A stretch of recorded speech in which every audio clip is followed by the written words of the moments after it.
Well, South Africa up and running in the ICC Men's T20 World Cup 2022. They've picked up their first win of the tournament. They've put the disappointment of that Zimbabwe game behind them. They're now at 3 points and they lead this group for the time being. At least India have the opportunity to claim that spot with if they do the job at the Netherlands at a Sydney cricket ground that has already seen the highest score of this year's tournament. Batting first South Africa, Riley Rousseau, Quinton de Kock, followed by Anrik Noke and Tabriz Shamshi have just made light work of Shakib Al Hasan's Bangladesh. We look back at that game and build up to India versus Netherlands on Maruti Suzuki presents ESPN Cricket for T20 Timeout. Anil Kumble has gone nowhere, but he's moved a few degrees closer to me now as we welcome Gaurav Sundararaman in studio with us. Have you not had enough of throwing these numbers to the panel, these data points to the panel that you want there, you want to squeeze them out in person now? I think he's representing Netherlands here. What is this? Of all the colors you had at your disposal, you chose orange. I'm just doing what I was told. And I like to throw the numbers face to face now.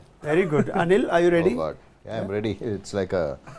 I'm in your team, yeah. Oh, is it? Yeah. Okay, thank you. So you're going to bail me out on a few things then. Yeah. Niall O'Brien, I wish you could be with us here as well, but you're in finer weather, you think, than Australia. When you don't often get to say that. UK is enjoying better weather than Australia, perhaps. But that was a pretty one-sided, almost a poor performance by Bangladesh all round, wasn't it? Yeah, just before that, I've got my India blue on as well. So you know who I'm. My foot's in the India the problem with council. Blue Nile is about 7 teams played in international cricket, so it's flexible. Fair enough. If you had blue on yesterday, I don't think the Irish would have enjoyed it. Yeah, but carry on. Listen, that was a mauling, wasn't it? Total destruction by South Africa. To be expected. We all expected South Africa to win and win comfortably, not probably by that massive a margin, but once again, South Africa just showcasing how good a team they are. Before the tournament, many people felt this could be the year for South Africa. There is a bit of controversy coming into the tournament with Bavuma's position, his injury, his form. Should he play? Shouldn't he play? That's still up for debate, I suppose. That's always going to be hanging over the head. But for Temba Bavuma, and Mark Boucher in his swan song as coach, that's another good win and another a good statement really to all the other sides that South Africa are here to stay. For Bangladesh, well, it was woeful. It was a really poor performance with ball, first of all. Flat pitch, yes, but they bowled poorly. Lots of errors in the field with no balls, etc. And then the batting, they're not used to facing high pace. We're talking about bowlers bowling not just 140, lads bowling over 150. And if you're not used to facing it, it's very difficult to face it and get success, especially when you need 10 runs per over. So a perfect game for South Africa, one for Bangladesh just to leave at the SCG when they leave today and park it behind them. Yeah, I mean that's pretty much an apt summary by Niall O'Brien. Let's just have a quick comment from Anil Kumble too on South Africa. I mean this is a team to watch out for, Anil, if they fire on all cylinders the way they did today. Oh yes, they have a really good bowling attack. I thought the batting was excellent. I mean, Quinton de Kock and Riley Rousseau stepped up and really smashed Bangladesh. They have a very good, experienced batting lineup along with bowling lineup. So they'll be the team to look out for. It was very disappointing to see how Bangladesh responded to that 200. Yes, initially the bowling wasn't great, but at least I thought with the experience that Bangladesh have in their batting lineup, they would raise up and put up at least a fight. I mean, there was nothing, there was no semblance of that. And you almost feel like they're lucky to be at this stage of the tournament, Anil, having automatically qualified. Otherwise, that performance could easily have had a couple of teams in round one topple them. Oh yes, we saw West Indies sort of miss out on qualifying because of the performance that they had in this World Cup. Yeah, it would have been interesting. I mean, the way Bangladesh is playing, it's really, really disappointing. I mean, even after so many years, if Shakib Al Hasan is your main player, and you don't have anyone else raising or coming close to him, that says it all. You can't depend on just one player in a T20. We were discussing them during the Asia Cup GS, weren't we? They didn't even make it to the Super Fours. They seem to have gone an overhaul in their own way. Mushfiqur's moved on. Mahmudullah has been dropped and replaced. Doesn't seem like they've got the replacements though.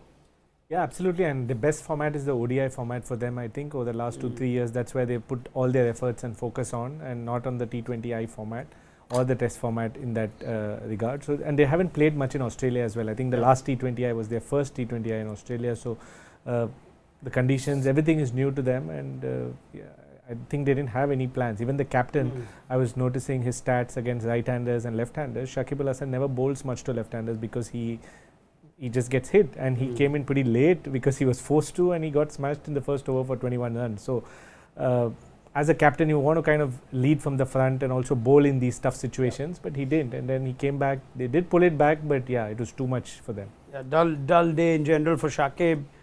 Poor, you think, tactically, and also then missing out on an obvious review for his own dismissal. As it turns out, Bangladesh have suffered a heavy defeat, 104 runs. That's going to hit their net run rate too. So if you wanted Bangladesh to perhaps cause a few upsets, maybe make a claim themselves in the T20 World Cup this year, it looks like it's going to be a long shot in this group. But South Africa have made a firm statement. Did you pick them in your top two for the semis? Yeah, South Africa and India, or South Africa and Pakistan? I think it's South Africa and India is what I thought. These conditions are pretty ideal for them, and they do play in Perth against India next. So exciting times. They have a good team this time around.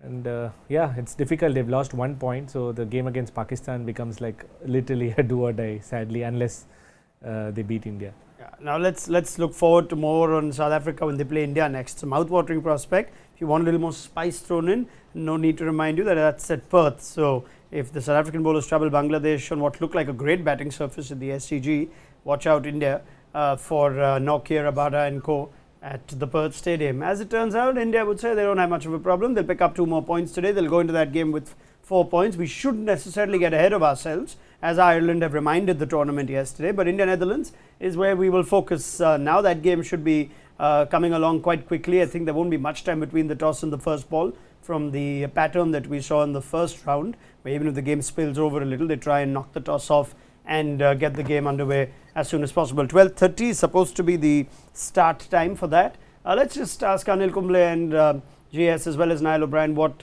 teams watching this first game can take away in a second. Anil, I did ask the question in the morning too, whether India, looking at perhaps now Tabraiz Shamshi, would be saying, yeah, maybe Yuzvendra Chahal in a 3-spinner lineup could be the way to go.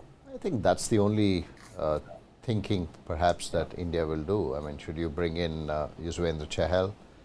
I'm not sure whether they would go with 3 spinners. I mean, you could probably give one of the fast bowlers a break, and then since Hardik is bowling well, you could look at that option, but unlikely that they'll go with 3 spinners. Yeah, I mean, the only option is either Ashwin or Akshar miss out and then bring in Yuzi Chahal, because you would want to give, especially someone like Mohammad Shami, who hasn't had too much of game time. The last game was the first time that he played a T20 international after the World Cup. So you would want to give Mohammad Shami a game time. So I don't see the fast bowling attack to change. But if at all they're looking at Yuzi Chahal, it could be for one of the spinners. If you had to pick India's number 1 and 2 seamers out of the 3 they've played, who would they be? Would it be Shami Bhuvi? Would it be Shami Arshdeep Bhuvi? Yeah, I think it's Bhuvi and Arshdeep because Bhuvaneshwar Kumar has done really well with the new ball and picking wickets. So Shami would be your 3rd seamer, and that's how I see it. And if you're playing 3 seamers, then those would be your 3. Harshal Patel could get a look in, but I doubt whether they'll tinker with the fast bowling attack. All right, just a quick comment on the Dutch before I get GS to take us into a nice segment where we bring out a story on one of India's key players and churn some numbers on that. But the Netherlands, are they really the threat that perhaps now we could say Ireland also are, Niall, in this tournament? They're going to be playing at the SCG. It would have been nice to give them conditions like Ireland got yesterday to just even things up, if I could even say that. But are they really the deal that can they possibly cause an upset to the likes of India? Oh, it'll be very difficult. Really will. But they've got a couple of players who have found form. O'Dowd has found form, and Ackerman finally in the last game found the touch and found the kind of form that everyone in this part of the world in the UK knows what he's about. From Leicestershire's time at Leicester, he's a good cricketer and he played nicely for his half century. But it's going to be very difficult. But the pitch being the way it is, the batters should back themselves. They've been a little bit quiet, the Netherlands batters. They've been a little bit circumspect, looking to rotate to strike. Today is the day just to throw that out the window, really. It's the proverbial free hit for the Netherlands. Nobody's going to give them a chance against India. There's no point if they bat first or bat second, whatever the case may be. There's no point trying to limp to a total. Just go out there. You've got freedom to play your shots. Try and post a decent score on the board. Or if you're bowling first, get your discipline right. I thought with the new ball against Bangladesh a couple of days ago, their discipline was really off, which is unlike the Netherlands. Normally, they're very straight, very accurate, always looking for bold and LBWs. So they need to be better with ball in hand. But from a batting point of view, I want to see them play with freedom. That's the only way you're going to beat these sides, play with freedom. If you get bowled out, so be it. Nothing lost. Worst case is you go in the end of the game thinking, we could have done this, we should have done that, I could have been more aggressive. Now is the time to go out and make a name for yourself and get a big score against India. A billion people will be watching. You play well, you take 3 or 4 wickets, you never know what's around the corner. All right, Niall, we'll leave it there for you. Thank you very much for your time and your thoughts. You've had a really early morning, so I want to give you the rest of the day off. And see you rise and shine tomorrow. Let's hope for good weather. And let's hope for another Irish, I wouldn't even call it an upset, but let's hope for another Irish win against Afghanistan. Join us then. Thank you. Big thank you to Niall O'Brien. We'll have more from him as the World Cup rolls on and Ireland continue to make their mark. Right. GS is going to introduce a nice talking point to Anil now, someone that he spent a lot of time with in the Punjab Kings dressing room, spent some time with India too. So GS, what have we got on KL Rahul today? So one of the observations which we noticed with respect to KL Rahul is the way he's been getting out. Even if you looked at the Asia Cup, he was bowled. He got bowled to Naseem Shah. Then again, the other day he was bowled again. He plays on a lot. So I just looked at some numbers about especially players who have got out bowled very often. And you look at KL Rahul, his percentage of bowled in the first 10 balls, Anil, is extremely high. He's one of the highest. Only I think Brandon King and James Wins are higher. For a player who's technically so sound and who has a lot of test hundreds, who opens at the top, he gets out bowled way too often in this format, that too played on.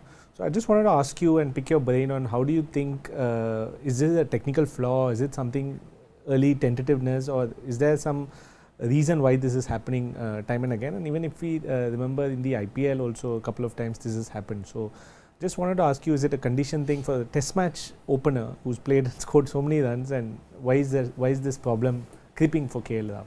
Yeah, I think if you look back at the Asia Cup and also the other day at Melbourne, perhaps yes, the tentativeness is there. That's one of KL, and even if you looked at Rohit Sharma, especially at Melbourne, he was tentative, thinking that the ball would swing back in. So that's number one. Number two, yes, there is a technical issue early on in his innings, especially when he's looking to defend. For some reason, he takes his time, which he's someone who can really take off from ball one, and that we have seen on many occasions. So initially, when he sort of looks to be tentative and also look to defend, the angle at which the bat comes, it's very clear that if he doesn't play properly, if there's a little bit of an inside edge or any area that doesn't hit where he wants to hit, there's a likelihood that it'll drag on. So the angle at which he comes down, even with playing late, so he's looking to play late because he expects the ball to swing. Yes, that's number one, that's fine. But the angle at which the bat comes down, that is what is causing the ball to sort of hit the inside edge and then drag on. That though is not something batters changed, right? Anil, normally batters, the way that a bat comes down, that's just how it stays all their career. Yeah, I think so. The tentativeness, sort of causes that or exaggerates that a little more, because the foot is not moving, he's tentative, and he plants his foot thinking that the ball is going to swing, and when it's hit the deck, the bat comes on. It's a good ball, bat comes on, and that's where it's happening. So it's just that few deliveries, like he said. The stats show that less than 10 balls he's looking to get out. So ball coming back in is something that has always troubled him early on, and the swing. So he expects that because it's a new ball, he's an opener, it's going to swing. If it swings, again he's tentative. If it doesn't swing, he's tentative. So the first 5-6 balls that he bats, he's a bit tentative. I think he just needs to watch the ball hit. Especially if you're batting second, you know exactly the conditions. I'm sure you've had these sorts of conversations with him. So I just want to know, when we look at Rahul and we almost feel like, oh, there are two Rahuls, which one are we seeing today? And within an over two, we get our answer. So we say Rahul's in the mood today. Now I wonder what goes into trying to figure out which Rahul is likely to show up today. No, I think in the IPL it was a different conversation, because for him, although from all of us we kept saying, look, you are the best player, you just go and just bat normally, just bat from ball one, go hard. go do what you're good at, especially in the power play. I don't think any bowler can sort of keep him quiet. But I think he felt that when he played franchise cricket, he felt that he needed to bat longer because of the batting lineup that he had, and he was captain. So it all boils down. I mean, you can say what you want from outside, but at the end of it, you can't control what's happening on the field. So I think with the Indian team, it's a lot different. His role in the Indian team is to just go out there and bat, and I don't think that role, especially when I was coach, I don't think I wanted that to change. I just wanted him to just go and be KL Rahul as what he is, and dictate terms from ball one to the opposition. I mean, the intent needs to be there, but somehow I think he sort of switches on and switches off for whatever reason. I don't know, but we saw, I think the last game that he played for Punjab against Chennai, where we had to get those runs and at least have a crack at the net run rate. We saw what he can do. He just smashed every bowler, and Chennai had some really good international bowlers. So it's just a matter of Rahul switching on. So I don't think it's got to do with any conversations that any one of us can have. It's just about him feeling, okay, today is something where I can just go and start playing shots from ball one, or today is a day where I have to be tentative. So we don't know. How do you rate him temperamentally? Oh, very good, very good. I think he is exceptional. He's someone who can, I think in the last 3-4 years, shown consistency, especially with white ball cricket. And I think the more he sort of plays his natural way, I think that's where he sort of takes all the right decisions in terms of playing the game. I'm sure he'll only grow. He's still young. I mean, he's still young in his career. I know there's been responsibility thrown upon him or thrust upon him as a vice captain, as a captain in franchise cricket. So it'll take time for him to also, and I think there's a lot of scrutiny. That's the other thing. When it comes to KL Rahul, every ball sort of gets scrutinized because of the talent that he has, the shots that he plays. I don't think anybody else can do those or play those kind of shots with that kind of elegance and ease. So I think people should just, wait and watch and just enjoy. I mean, I get a sense where every game, every ball, every shot gets analyzed and we go too deep into it. If the team is done well, like for example Bavuma today, I know he got out, he's struggling. The team did well. Again, we'll talk about Bavuma again. So I mean, the team has done well, and Nokia has picked up 4 wickets. Sometimes you've got to have something to talk about. Yeah, I know, that's true. But then I think some players sort of, for some reason, for whatever reason, the focus shifts. I guess he's almost a victim of his own ability, where when you see Rahul and you think, oh, he's hit this ball also for 6, he can hit this ball also for 6, and then suddenly Rahul changes gears, and you think, why is he not hitting 6s now? Why is he gone slow now? And then the result doesn't go your way. Sometimes you feel he's got too many shots a ball. It's a victim of his own sort of talent. Yeah, absolutely. I think in the power play especially, I think something where he can certainly come hard to the bowler, because that's what you expect. And he can do that. He can do that with elegance. He can do that with proper cricketing shots. He doesn't need to over-attack. Attacking shots that he comes naturally to him, he can play those. So yes, you would want to see that more often. I think only he has the answer. All right. I think you're going to make a life out of getting these numbers down to how to get KL Rahul. No, it's going to happen at some point. All right. We were discussing KL Rahul. So fascinating to hear Anil Kumble's insight. Man who spends so much time with Rahul. And yes, we must appreciate that this is a different conversation perhaps when it comes to international cricket versus franchise cricket. We're going to have the opportunity to watch KL Rahul bat in a short while from now. India won the toss at Sydney. They're going to be batting first. So this is the difference from what they chose to do at the MCG against Pakistan. So we'll go back to the same conversation we had in the morning. Both captains wanted to bat first then, Anil. Looks like India want to bat first today. Is that now giving themselves something different to do, or what we've seen at Sydney? I think what we've seen at Sydney, we've seen the 2 games. New Zealand batted first, got 200. South Africa batted first, got 200. So I'm sure India will be looking to get that kind of a score. Bat first, bat 20 overs, just get runs on the board. I think the 2 openers certainly need some time out in the middle and get some runs under their belt. So that's something that I'm sure India will be hoping for. Were you surprised when they started with Ashwin and Akshar, JS, from your point of view, were you expecting that to be India's best 11? Not really. I thought Chahal and Akshar. I was pretty sure that Akshar will play.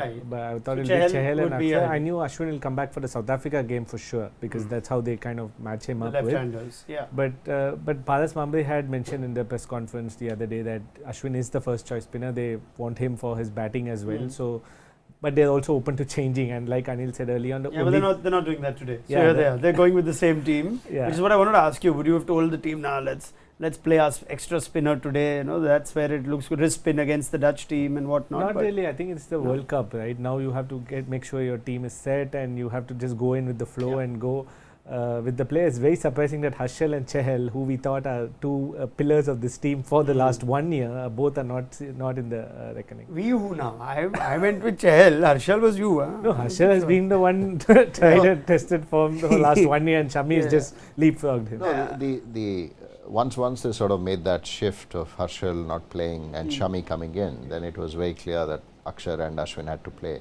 so that the batting can bat. You know, you would have batting till about 8, and then Bhuvneshwar Kumar, Shami, and then Arshdeep. I would have been curious to see if Bumrah had Bumrah been fit, whether Bumrah and Harshal come in as a package then. You know, or would it have then still been Harshal? No, possibly. I think even Shami would have probably been there, and then that's where Bumrah, whose 4 overs are sort of, he can bowl in any Sure. and then he can bowl in any phase of the game. You know, that's something that India don't have today. The only guy, I think, the only bowler who can sort of do that, and he's done that well, has been Arshdeep. And that's something that like Gaurav mentioned. I feel the 2 spinners needed a game to bowl on a wicket which hopefully will assist the spinners.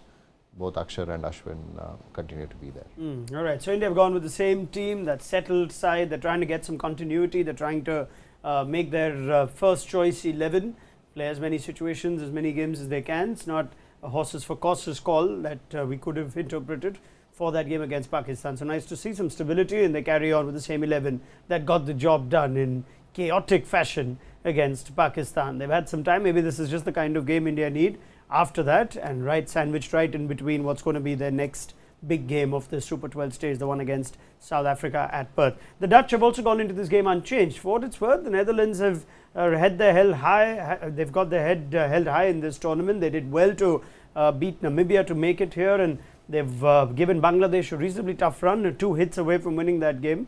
But if you look at the team, it's the same one that went down to Bangladesh in their first Super 12 games. You're going to have Max O'Dowd, who's a one-man show with the bat for them. They'll be hoping that Colin Ackerman's runs in the last game helped them out. Basta leaders, their big all-rounder, bats 3, bowls 4 overs.